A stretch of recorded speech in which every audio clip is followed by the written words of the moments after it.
Bonjour à tous et bienvenue sur le plateau de Big Media sur le stand de la French Care à Sant'Expo.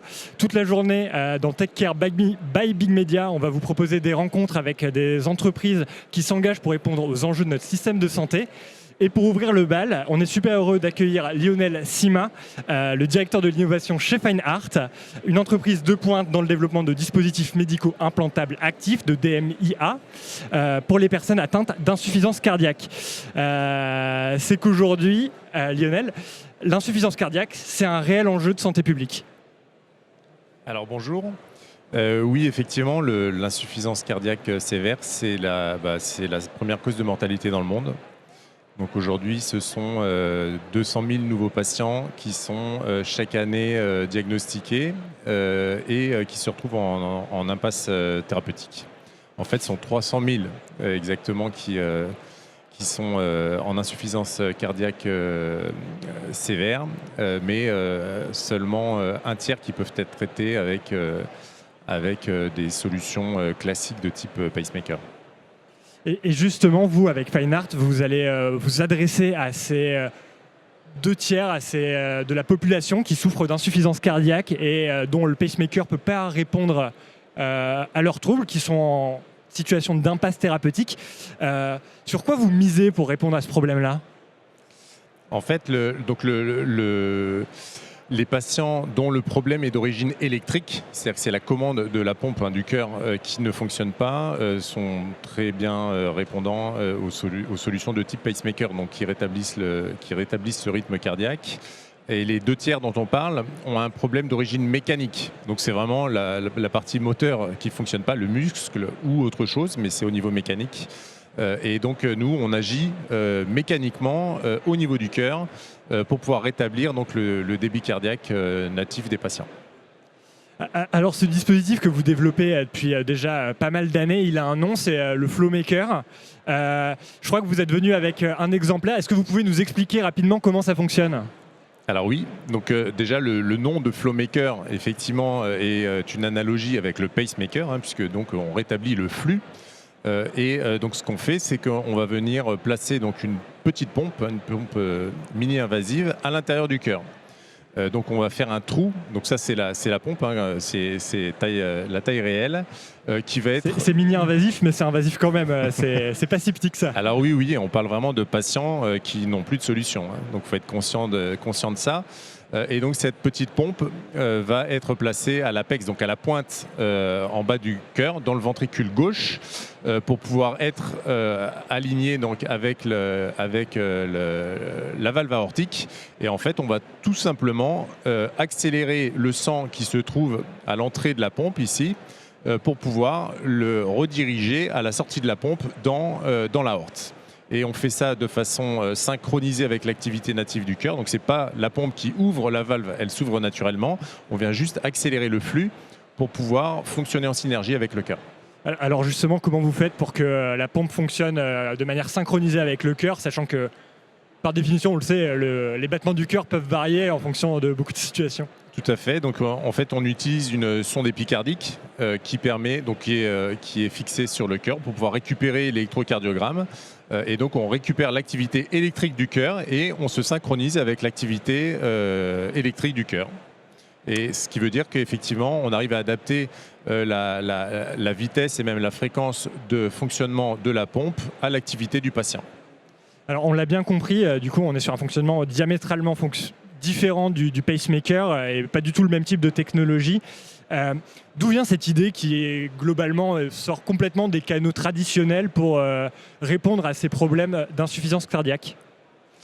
Alors là, au niveau de la genèse, la légende chez Fineart veut que ça soit donc l'inventeur et un des cofondateurs de la société qui s'appelle Stéphane Garrigue, qui est un cardiologue interventionnel, donc qui vient plutôt de la partie électrique, qui un jour, en voyant son fils jouer avec des Playmobil, avec un petit bateau et une hélice à l'arrière du bateau, a une vision. Il a vu cette hélice, il a dit mais c'est ça qu'il faut mettre en fait dans le cœur de mes patients, parce que ce sont ces patients qui étaient en impasse thérapeutique, pour pouvoir finalement rétablir le débit cardiaque. Et il y avait une sorte d'inconscience, puisque je dirais qu'un expert de la fluidique, si on lui avait dit qu'on allait faire ça, il aurait dit ça ne fonctionne pas. Et la force de Stéphane, c'était sa conviction finalement, et puis la capacité à pouvoir faire des démonstrateurs assez rapidement pour vérifier que son idée était finalement la bonne. Il y a eu du scepticisme au tout début quand Fine-Art a été lancé sur la fiabilité de l'idée. Alors la fiabilité, non, sur le concept même. C'est-à-dire que l'idée de venir se mettre à l'intérieur du cœur et de pousser le sang au lieu de l'aspirer, comme font les autres technologies qui existent aujourd'hui, c'était effectivement perçu comme étant une mauvaise idée. La force, donc, comme je disais, de Fine-Art et de Stéphane au début, c'était sa capacité à pouvoir faire des essais sur animaux très très rapidement pour montrer et quantifier même l'efficacité de cette idée dans les toutes premières années de création de Fine-Art. Alors Fine-Art, c'est bien reconnu pour ce système de pompe qui est développé. Il y a un autre volet qui est très intéressant et qui fait pas mal parler de Fine-Art, c'est tout l'aspect de l'alimentation du dispositif. Comment vous avez répondu à cette contrainte ? Alors oui, effectivement, c'est je dirais le deuxième verrou par rapport à ce genre de technologie, c'est le fait d'être capable d'alimenter donc ce dispositif électromécanique. Donc on parle d'une petite pompe qui se consomme entre 2 et 3 watts en moyenne, ce qui est à la fois beaucoup et pas beaucoup. Donc par rapport aux autres dispositifs d'assistance mécanique, c'est très peu. Parce que comme on fonctionne en synergie avec le cœur et on ajoute une petite partie du débit et on ne génère pas la pression, en fait on a une consommation qui est intrinsèquement beaucoup plus faible qu'un dispositif qui va venir court-circuiter ou remplacer le cœur. Et ces dispositifs qui existent aujourd'hui actuellement sont tous alimentés par ce qu'on appelle une driveline. C'est en fait un câble qui sort, donc une liaison percutanée qui sort du corps pour pouvoir alimenter effectivement ces dispositifs en respectant certaines contraintes essentiellement thermiques qui imposent de ne pas échauffer les tissus de plus de 2 degrés. Sinon, assez rapidement, en fait, on vient brûler les tissus. Donc depuis quasiment 40 ans, les sociétés qui travaillent sur les systèmes d'assistance mécanique visent le Graal qui s'appelle le TET, le transfert d'énergie transcutanée, donc qui consiste à alimenter un dispositif par induction en plaçant donc une bobine à l'intérieur du corps du patient et en injectant l'énergie à l'extérieur comme on ferait chauffer une plaque à induction. Eh bien nous, donc on a décidé d'investir aussi sur le développement de cette technologie puisque finalement il n'y avait pas de solution disponible sur étagère. Et donc on a développé notre propre solution de transfert d'énergie transcutanée qui est donc cette deuxième brique importante pour le FlowMaker et pour les patients. Alors, je crois que vous en avez rapporté un. Ce qui est assez intéressant, c'est que ça ressemble beaucoup à ce qu'on voit dans nos objets du quotidien avec les recharges de téléphone. Pour autant, j'imagine que c'est très différent d'un chargeur sans fil. Alors c'est à la fois très proche et différent parce que la physique est clairement la même. C'est effectivement c'est exactement la façon dont on vient recharger un téléphone portable. La différence, elle va venir donc de la contrainte thermique que je vous ai ajoutée. 2 degrés, c'est vraiment pas beaucoup. Vous voyez, quand vous tenez un téléphone, que vous le mettez sur l'oreille ou en utilisation, assez rapidement, vous sentez que ça chauffe beaucoup plus que 2 degrés, alors que les puissances transmises sont du même ordre de grandeur. Donc on se rend compte qu'il y a un challenge au niveau température. L'autre challenge, c'est au niveau de ce qu'on appelle l'utilisabilité, le fait que c'est le patient qui va manipuler ça et que donc potentiellement tout ça peut bouger. Lorsque vous chargez votre téléphone portable, en fait, vous avez un alignement quasiment parfait entre votre téléphone et la bobine primaire, avec une distance entre les deux qui est très faible, alors que nous, on a l'épaisseur du muscle, de la peau, etc. Et donc, cette utilisabilité est le deuxième verrou, on va dire, sur lequel il faut travailler et sur lequel on a travaillé. Alors Lionel Sima, autant le volet développement de la pompe avec FlowMaker a une utilisation assez spécifique sur l'insuffisance cardiaque, autant le développement de cette autre brique qui est liée à l'alimentation des dispositifs, j'imagine qu'elle attire le regard de pas mal d'entreprises qui développent justement des dispositifs, des implants connectés aujourd'hui. Alors oui, elle intéresse déjà. Elle intéresse les autres sociétés qui ont des dispositifs d'assistance mécanique, parce qu'ils ont ce problème dont je parlais de liaison percutanée avec des risques d'infection, des occurrences d'infections graves. Mais il y a également beaucoup d'autres technologies qui sont en train d'arriver, de petites pompes Donc on va parler de pompes à insuline, de pompes, ça s'appelle des pain pompes, des pompes qui viennent directement injecter des médicaments dans le corps du patient pour réduire sa sensibilité. On parle de pompes aussi en urologie. Et donc toutes ces pompes-là nécessitent une puissance qui est 1000 fois supérieure à ce qu'il y avait historiquement dans un pacemaker ou dans un neurostimulateur.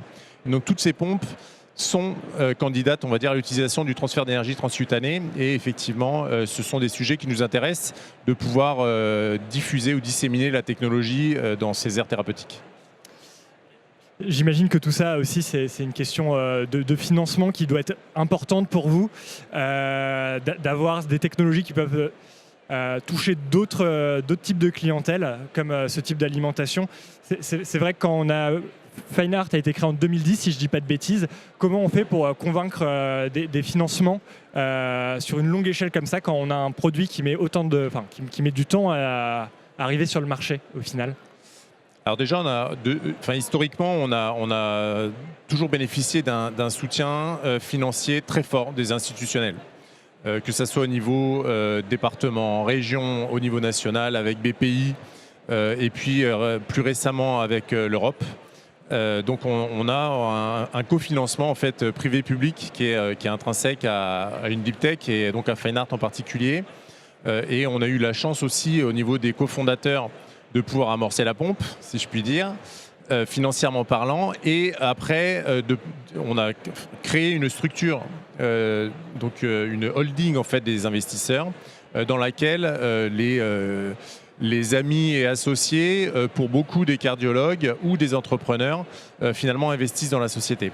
Donc c'est cette combinaison de soutien en fait finalement des utilisateurs finaux, hein, des médecins et ou des industriels qui sont les partenaires de Fine Art et donc du support public qui fait qu'on arrive à financer la société, mais c'est pas facile.